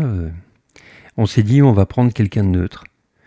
Et ben le plus neutre, c'était le médecin qui accompagnait la colonne de secours militaire, le médecin légiste, hein, qui a donc constaté et signé leur décès. Et... Alors bon, je l'ai, mais donc on est allé le voir. Hein. Il nous a tout expliqué, mais par respect pour les autres familles, et c'est trop dur à entendre, donc je peux pas. Hein, j'ai hésité, mais non, je peux pas faire ça. Donc je vais pas le lire. Je vais juste vous lire le dernier échange qu'il y a eu avec ce médecin. On lui demande le corps de M. Marchesso a été emporté, M. Arjolas, M. Ouldelimine et M. Vignon ont été enterrés sur place. Non, ça c'est ce qu'il nous dit lui. Et on lui demande qui a décidé d'en enterrer trois, pardon, et de prendre le corps de Didier. Bon, il nous a répondu, aucune idée. Sans commentaire. Donc on repart pour la France. Donc voilà, on a survolé avec un avion. Et c'est là que j'ai fait cette promesse. Donc là je lis le livre, mais bon. Dans l'avion qui nous ramène en France, je regarde la mer qui brille de mille feux de diamants. Je parle à Gérard comme si nous étions face à face. Gérard, mon frère, je fais le serment que j'irai un jour au pied de ta tombe me recueillir avant que je ne meure. Donc il y a 37 ans de cela. Là dans le livre je dis aujourd'hui 31 août 2018, mais bon, le temps passe. Alors j'écris dans le livre là que, toujours donc en 2018, il y a 2 mois je viens pour la 3e fois d'essayer d'y aller sans succès, et je le raconterai par la suite. Et je dis, une chose est sûre, je ne suis pas encore mort. Donc arrivé en France, vu ce que nous avons appris sur la région, nous insistons auprès des membres du GIS Posidonie pour que les langues se délient. Donc, où travaillait mon frère et Patrice Franco. La réponse est toujours la même. Personne ne savait rien. Donc sur les mines, limite si on ne nous traite pas de fous. Mon père remue ciel et terre, rien n'y fait. Et alors là, de nouveau, il s'est passé un événement. Alors, je ne peux pas le prouver, c'est-à-dire, j'ai pas de preuve matérielle, à part la personne concernée. Et puis de notre côté, tous ceux qui ont assisté, ils sont tous morts, sauf moi. Mais ça me pose aucun problème. Moi, j'ai mon âme et conscience sur ce que je vais dire. Je sais que c'est exactement ce qui s'est passé et à quoi j'ai assisté. Donc, un miracle douloureux surgit. Une personne nous contacte. Il y a quelqu'un qui souhaiterait vous parler. Je l'amène chez vous demain soir si vous êtes d'accord. Et mon père il dit mais c'est qui ? Il n'a pas voulu répondre, il a dit une personne. Mon père, malin, il n'a pas insisté, il a dit bon ok. Alors là, je peux quand même pas dire trop de précision parce que là, ça craint trop. Donc, c'est une dame. Une dame qui est très très proche de l'affaire concernée et qui était même sur les lieux et bien informée. Une secrétaire à quelqu'un, voilà. Elle se présente, hein, du coup on sait qui c'est. Hein. Et de toute façon on l'avait déjà vue. Donc elle vient, c'était un soir. Donc on échange des banalités. Elle est calme, sereine. C'est pas une gamine. Hein. Et puis il y a un silence qui s'installe et d'un coup on la voit s'effondrer en pleurs. Et elle nous dit « Je vais vous dire la vérité, moi. Ils vous trimballent tous. Ce sont des menteurs et des lâches. Votre fils Gérard, quand il a participé à sa première mission, là, celle que je vous ai expliquée, qu'ils ont essayé de descendre au Maroc, par le Maroc. Donc elle nous dit, et qu'ils sont descendus par le Maroc, vous vous souvenez ? On lui répond, oui, oui. Ils voulaient descendre plus au sud. Et c'est elle qui nous a dit, mais les militaires les ont stoppés à cause des dangers de mine. Ce que je vous ai dit, c'est elle qui nous l'a dit. On l'a appris comme ça. Alors moi je lui dis, mais j'ai posé la question à mon frère, il m'a dit que la mission touchait à sa fin. Et elle me répond, eh ben c'est faux. Ils sont rentrés et des discussions ont eu lieu pour organiser une mission par mer, à cause des dangers. Elle nous dit, mais le coût était trop élevé. Bon, on les comprend. Hein. Donc, les dirigeants ont décidé de renvoyer une mission terrestre, qui coûte moins cher, bien évidemment, depuis la Mauritanie, en espérant qu'il n'arrive rien. Et elle nous dit, alors là, je me souviens très bien que lors d'une réunion, le problème des mines a été soulevé. Et quelqu'un, je me souviens plus qui, a fait une blague de mauvais goût. Il a rigolé et dit « S'il y a des mines, on foutra un Mauritanien devant en éclaireur. » Et je lui dis « Est-ce que mon frère était présent ?» Elle me répond « Oui. » Et elle continue « Ils vous disent « On ne savait rien. Ce sont des lâches. Je les supporte plus. Je ne veux plus travailler pour eux. » De nouveau, hein, j'explique ça, je m'en prends à personne. Mais je ne veux pas mourir sans que cette vérité ne soit pas sue, puisque cette réunion-là, il n'y a plus que moi qui suis vivant et la personne concernée, si elle est vivante, mais sinon, les autres ne le savent pas. Hein. Donc voilà, donc je tiens à mettre les choses au clair. Mais, de nouveau, j'attaque personne. Donc elle pleure. Et mon père lui dit, écoutez madame, seriez-vous prête à témoigner devant un tribunal ? Et elle répond, pas question, j'ai trop peur. Je suis venu vous le dire car vous êtes les seuls à essayer de savoir la vérité, mais ne me demandez pas de témoigner. Et puis, je ne suis jamais venu chez vous. On lui dit, bon ok. Alors avant qu'elle parte, mon père il use le parquet, et il lui dit, madame, il y a une question qui me taraude. Que venait faire Alain Argiolas du Marineland d'Antibes dans une mission scientifique ? Et elle dit, vous n'avez pas encore compris ? J'ai peur de votre réponse. La Convention de Washington interdit expressément toute reproduction. Alors là, je vais peut-être pas être rigoureux à l'extrême, c'est très compliqué, mais je pense que le gros, il est correct. Hein. La Convention de Washington interdit expressément toute reproduction en captivité d'espèces en voie de disparition imminente. Le phoque moine en fait partie.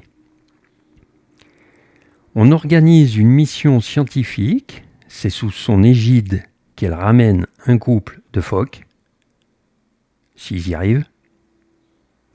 On les met dans un bassin au Marineland, isolé. C'est ce qu'elle a dit. Hein. Avec un peu de chance, un jour, ils font un petit, et un jour, vous voyez en grand le parc du Marineland d'Antibes, seul parc au monde ou d'Europe, enfin on s'en fout, où vous pouvez voir des phoques moines. Entrée, messieurs, dames, et les billets d'entrée pleuvent. Alors là, même nous, on n'y a pas cru. On s'est dit, terraille. Et on lui dit, mais vous êtes sûr de ce que vous dites là ? Et là, elle répond, ils ont déjà fait pareil pour les orques. Alain Argiolas y a participé. Et là, je vais vous fournir une preuve, ça va être vite fait. Mais ne vous méprenez pas sur mes paroles. Tous les membres qui étaient dans le Land Rover, y compris Argiolas, étaient sincères. Ils n'étaient pas au courant des, entre guillemets, des magouilles financières ou des intérêts financiers, pour être un peu plus léger.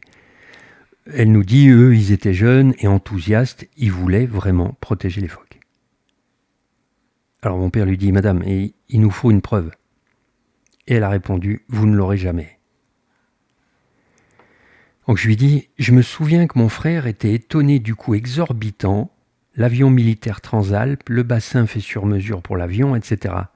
Et il a ajouté, les scientifiques n'ont pas souvent ce genre de budget. Elle me répond, bien sûr que ça coûte cher. Ceux qui payent veulent un retour sur investissement. Elle s'en va, son ami, entre guillemets, lui ouvre la portière et la voiture disparaît dans la nuit. Et je dis à mon père, papa, tu crois que c'est possible ce qu'elle vient de nous dire ? Il me répond, fils, dans une société capitaliste où l'argent est roi, tout est possible. Et puis dis-moi pourquoi elle serait venue nous voir pour nous raconter des salades. Effectivement, et pour les mines, on n'a pas de preuves non plus. Et il me répond, il nous faudrait un autre miracle. Donc, ce miracle, il est arrivé, si on peut appeler ça un miracle. Donc Gérard nous l'a apporté, ou plutôt ses affaires personnelles. Donc par le truchement de l'ambassade de France, nous recevons diverses affaires, bon, il n'y a pas grand-chose, hein, dont son sac à dos.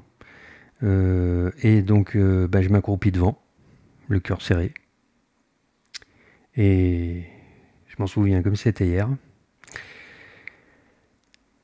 Donc j'ai ouvert la partie centrale, un pull, une écharpe, un t-shirt, bon. Et j'ai senti un bourrelet dans l'encolure du sac à dos. Donc j'ouvre la fermeture éclair et je découvre une dizaine d'enveloppes fermées. Les noms et adresses écrites au stylo. Elles sont destinées à des proches, dont une pour les parents et une pour moi. Donc je les décachette toutes. Dedans, il y a des cartes postales écrites de sa main. Les textes sont quasi identiques. Alors, peut-être que maintenant, plus personne ne va comprendre cette phrase, mais si, les gens de ma génération, oui. Donc vous savez que lorsqu'on écrivait beaucoup de cartes postales, on reprenait souvent les mêmes phrases. On le faisait tous. Hein. Salut, il fait beau, je me trouve ici. Puis on en envoyait 10. Qui ne l'a pas fait ? Et donc, lui, il a fait pareil. Ce que je lis sur toutes les cartes postales, elles sont des textes quasi identiques. Et là, j'en reviens pas. J'ai trouvé, alors je vais lire, celle destinée à sa grand-mère paternelle, donc la mère à mon père, est différente et uniquement elle. Il est écrit, daté du 15 octobre 1988, la veille de l'explosion. Voilà, je vous lis la phrase exacte. Il a écrit « On ne s'éloigne pas trop à cause des mines qu'il reste encore ». Je fais papa, j'ai la preuve. Donc, et là je comprends. Oh frère, tu t'es bien gardé de ne pas nous faire du souci. Mais tu devais être drôlement inquiet.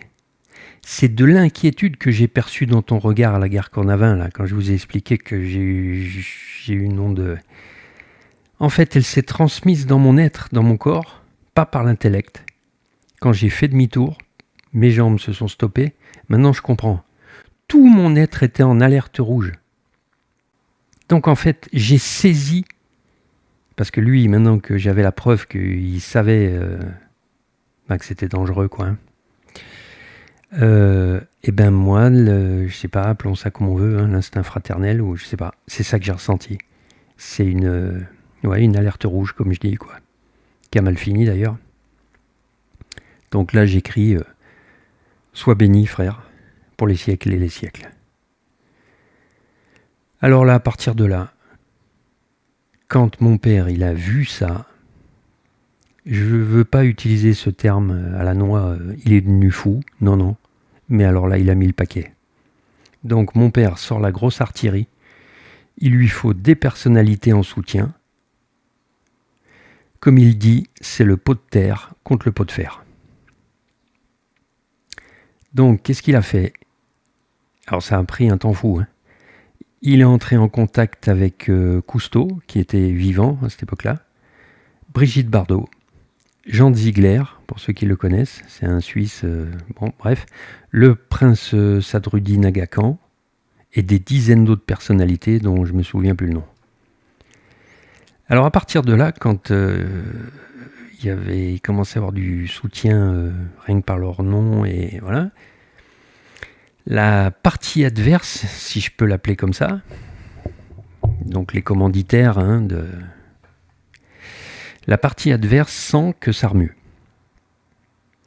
Jusqu'à présent, la réunion des commanditaires de la mission que nous demandions était refusée. Donc on leur a dit, on veut une réunion et vous nous expliquez clairement ce que vous avez à dire. Puisque vous dites que personne ne savait rien, donc nous on veut bien écouter votre version. Non, c'était toujours refusé. Bon. Et puis là, du coup, alors comme il y avait toutes ces personnalités, ils se sont dit, oh purée. Donc d'un coup, elle est acceptée. Et je pense pour nous calmer, et je peux vous dire que ça va être raté. Alors je vous dis ce qui s'est passé dans cette conférence. Tous réunis autour d'une table de conférence, ils nous expliquent ce que l'on sait déjà. Puis vient la question qui fâche. Alors là, il s'est passé un truc. Si j'ai une personne à qui j'en veux encore d'une attitude pareille, c'est la personne que je ne vais pas donner son nom, mais vous allez comprendre l'attitude qu'il a eue. S'il se reconnaît et qu'il est toujours là, vous êtes la seule personne que je pardonnerai pas d'avoir eu une attitude pareille que je vais expliquer. Donc on en arrive à la question qui fâche. Les membres de la mission, et donc vous aussi, on leur dit, savaient-ils qu'il y avait un risque de mine? Et là, le directeur du parc national de Porquerolles de l'époque, Monsieur B, il intervient et il fait « Arrêtez ça !» mais d'un air « Arrêtez ça, personne ne savait !» Ce sont ces gamins qui ont sauté tout seuls sur une mine. Là, il m'a rendu furax. Je sors la carte postale et je lui mets sous le nez et je lui dis « Et ça, c'est quoi ?» Il la lit, la jette sur la table et tout énervé décrète. « C'est un faux !» Alors là, je suis devenu fou. Et j'ai bondi de ma chaise pour lui casser la gueule et j'ai hurlé. S'il y en a ici qui doivent s'énerver, c'est nous, pas vous.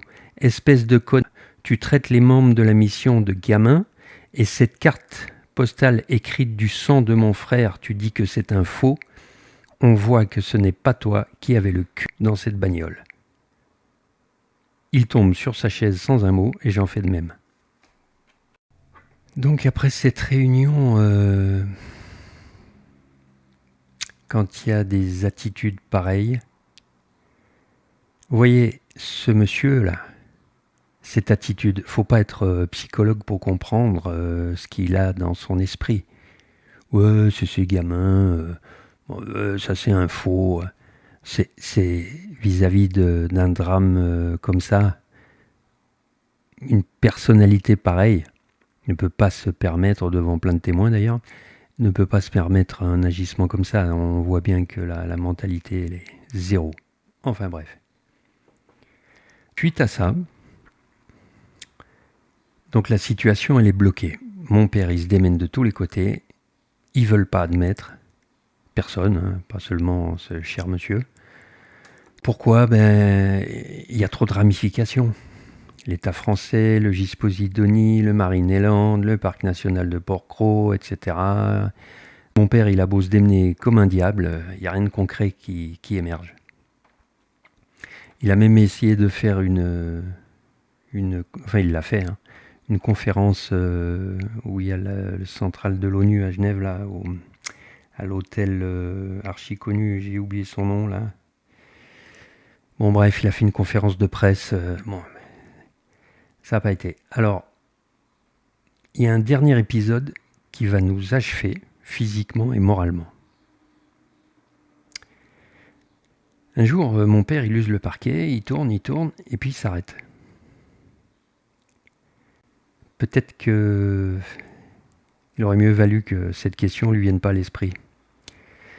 Il dit, il me vient une question, mais Gérard, il était objecteur de conscience. Et il dit, j'ai lu dans les statuts que l'armée, donc là en l'occurrence française, est responsable d'eux pendant toute la durée de leur service civil.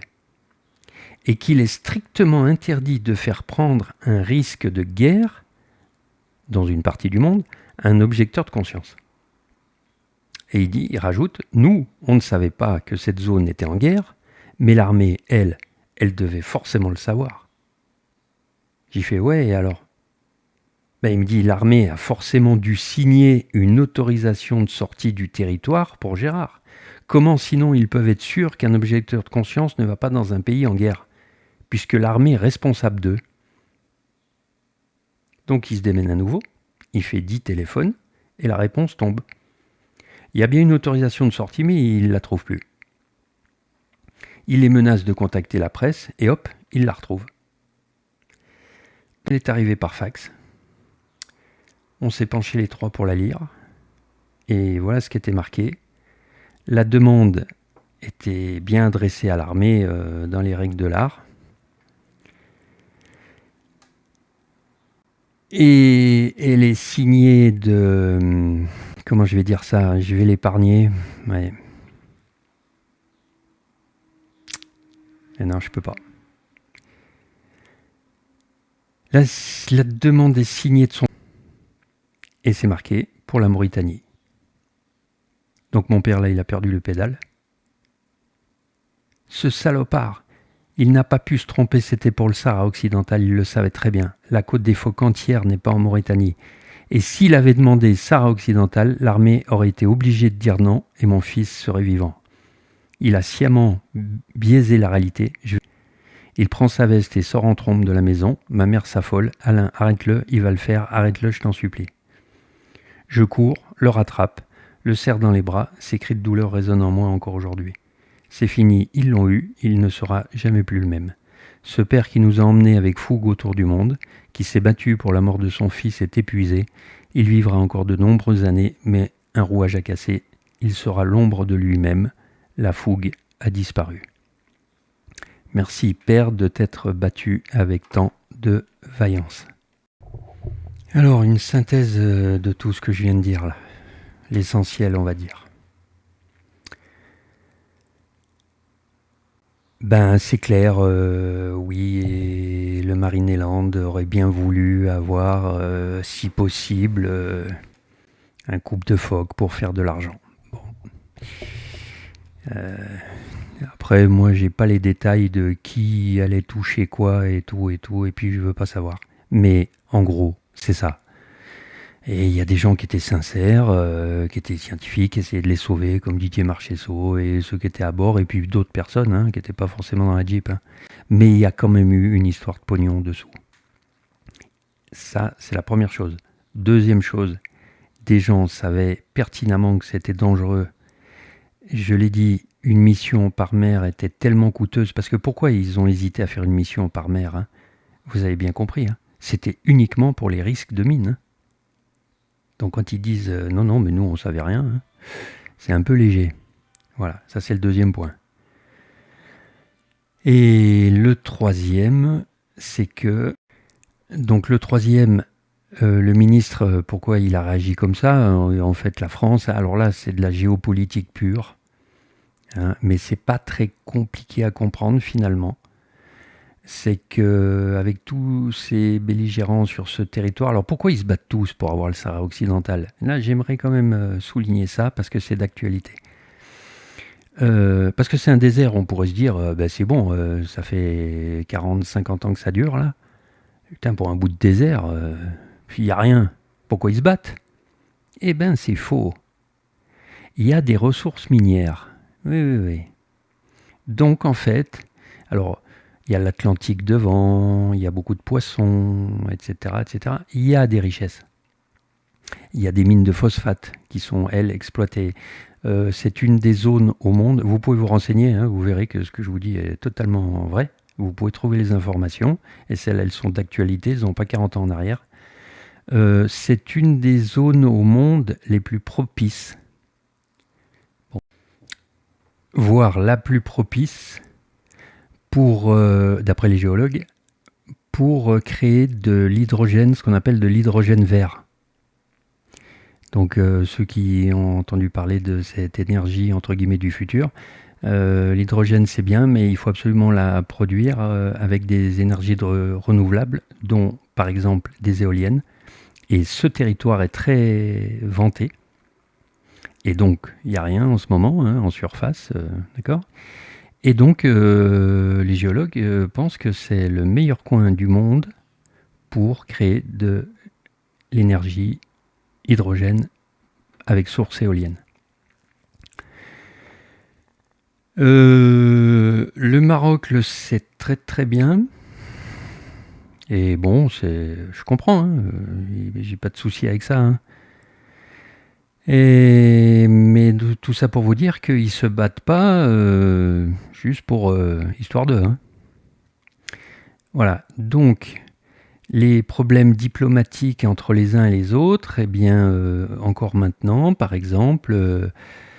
Vous avez la France veut pas se fâcher, par exemple, avec le Maroc. Par exemple, pour mon histoire, là, ils vont pas prendre ma défense. Hein, ils veulent pas avoir les Marocains, par exemple, à dos. Vous voyez, ces trucs-là, ou les Mauritaniens, ou etc., etc. Et les Sahraouis là-dedans. Vous voyez. Donc, on demande à qui, là, sans fâcher l'autre. Alors, aujourd'hui, la situation en 2025, c'est vite vu. Entre tous les belligérants, le Maroc, bien que pas officiellement, hein, mais le Maroc est en passe ou a gagné ce conflit. Parce que les Sahraouis, malheureusement pour eux, hein, dans le sens, c'est les autochtones, comme je vous ai dit, hein, et ben ils vont perdre où ils sont nés. Hein. Mais il ne faut pas se leurrer. Les intérêts économiques étant dans cette zone étant tels que les Sahraouis vont ou ont perdu. Hein. Les Mauritaniens les ont laissé tomber, comme je vous ai dit. Et donc, qui a gagné? Les Marocains. Voilà, faut être clair. Hein. Vous voulez une information qui vous le prouve, vous vous renseignez.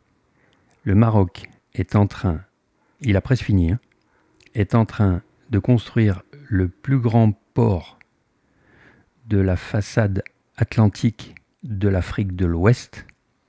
C'est pas le petit port de pêche. Hein. D'accord? Où ça? Ben dans le Sahara occidental. Alors que cette revendication territoriale, officiellement, n'est toujours pas réglée. Hein. L'ONU, vous téléphonez à l'ONU, vous demandez mais alors ce territoire c'est quoi? Ils vont vous répondre c'est pour l'instant il n'y a pas de décision de la communauté internationale qui dit que ça y est, le Sahara occidental est marocain. Hein. Et pourtant, vous cliquez sur internet, vous allez voir, donc il est fini à 50%, je crois, le port. C'est une immense structure. Donc voilà, les intérêts financiers, les bateaux vont arriver, je vous fais pas de dessin. Donc s'ils ont investi autant d'argent, c'est que les Marocains savent qu'ils ont gagné. Et oui, c'est ça.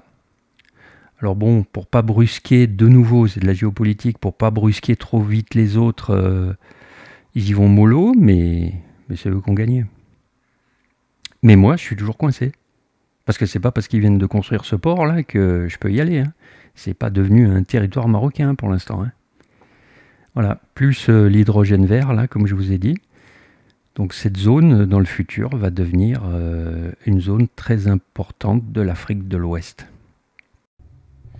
Concernant voilà, le questionnement sur pourquoi on ramène un corps et on en enterre 3 sur place, eh bien là, ça va être typiquement les contradictions humaines, si j'ose dire. Alors là, j'ai pas de preuves, hein, mais bon, pour moi, c'est ça, c'est assez facile, mais enfin, j'ai quand même mis 40 ans avant de le comprendre. Voilà, donc, il y a une mission scientifique là-bas, les Mauritaniens les laissent passer. Alors, ouais, précision, quand je dis qu'ils avaient un laissez-passer, la mission scientifique, hein, quand je dis qu'ils avaient un laissez-passer mauritanien, il faut pas se méprendre, hein. Le colonel, là, il n'a pas signé une autorisation de passage pour être dans ce territoire. Hein. Faut pas imaginer ça. Il n'a aucune autorité là-dessus. Hein. Il a simplement autorisé sa propre armée, d'accord? Donc j'ai dit, hein, il y a des murs de sable et puis il y a les armées qui se regardent face à face, enfin façon de parler. Donc, il a informé ses propres militaires que cette Jeep, cette mission, quand elle se pointe ils appellent ça là-bas le bouchon militaire, qui donne donc accès à ce no man's land là, d'accord. Il a juste autorisé en disant à ses propres militaires, vous les laissez passer, hein. Mais en aucune façon, c'était une autorisation d'aller à l'endroit où sont les phoques. Hein. Voilà, ça, je voulais le préciser. Donc, cette mission scientifique n'est pas connue hein, du grand public, des médias. Non, bien sûr que non. Ok, maintenant, il saute. Donc, c'est le drame. Il faut agir vite. Donc, la colonne de secours arrive. C'est un peu la panique générale, on les comprend. Didier Marchesso, c'est pas parce qu'il était en meilleur état, ça c'est des âneries ça. Il était connu. Et oui, il était connu des quatre, oui, c'est le seul qui était connu. Lui par contre, il était connu dans le monde entier. Hein. Dans le domaine scientifique toujours. Hein. Et donc, oui, lui, on peut pas le laisser là, ça la fout mal. Les autres, on les enterre sur place parce c'est un pays pauvre. Hein. Faut pas croire qu'ils ont un équipement super sophistiqué. Donc, à la va-vite, ils les enterrent en attendant que des gens prennent des décisions. Mais, comme il y avait les journalistes du Paris-Dakar, et que du coup, ce qui venait d'arriver, comme j'ai dit, comme une traînée de poudre, ça a fait la une des médias et tout, c'est là que ça devenait compliqué. Parce que, d'où l'attitude du ministre. Mais vous comptez pas ramener le corps parce qu'on risque un incident diplomatique avec le Maroc. Mais bien sûr, alors comprenez, ça va être simple. La France dit, elle nous dit, allez, vous voulez le rapatrier? Je dis oui. Qui c'est qui va le chercher? C'est les Mauritaniens. Hein.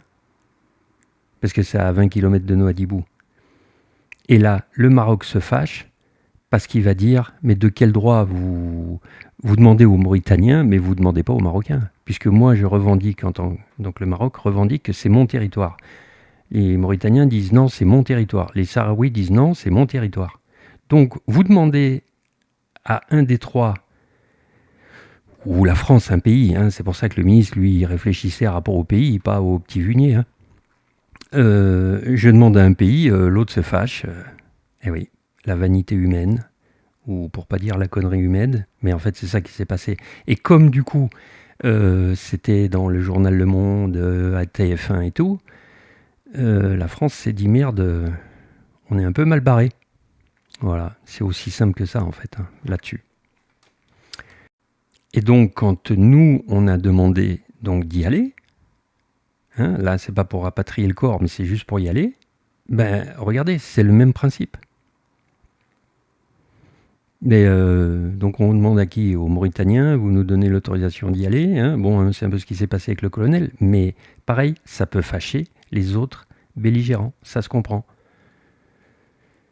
Le fait alors un particulier, c'est encore moins grave, mais si un pays demande l'autorisation à un autre pays, il considère de facto ce qu'on appelle, il considère que bah, c'est son pays. Voilà. Alors ça peut paraître, si on est humain, on se dit ah, ça va, ils exagèrent, mais ouais, mais c'est comme ça, hein, la diplomatie entre pays. Alors j'aimerais rajouter un petit mot pour les phoques. Et oui, parce que alors je vais faire une autre vidéo parce que je vois que celle-là elle commence à être longue, donc là je ferai une autre vidéo sur tout ce que j'ai fait pour essayer d'y aller. Mais ce qui m'inquiète, c'est que comme cette zone va devenir, comme je l'ai expliqué, économique, que vont devenir cette petite colonie de phoques? Est-ce que vraiment ils vont continuer à être entre guillemets protégés? Ou à un moment donné, on va dire bon, allez, ces phoques ils commencent à nous... Parce qu'il ne faut pas imaginer, ils ne sont pas nombreux. Hein. Alors j'expliquerai, ils n'ont pas été abandonnés hein, depuis cette mission parce que en fait quand ils ont sauté, comprenez bien que tous les financements, toutes les parties ont tout arrêté. Hein. Plus aucun ne voulait mettre un centime pour continuer hein, et reprendre le risque qu'il arrive quelque chose et que quelqu'un leur tombe dessus. Donc ça a été stoppé net.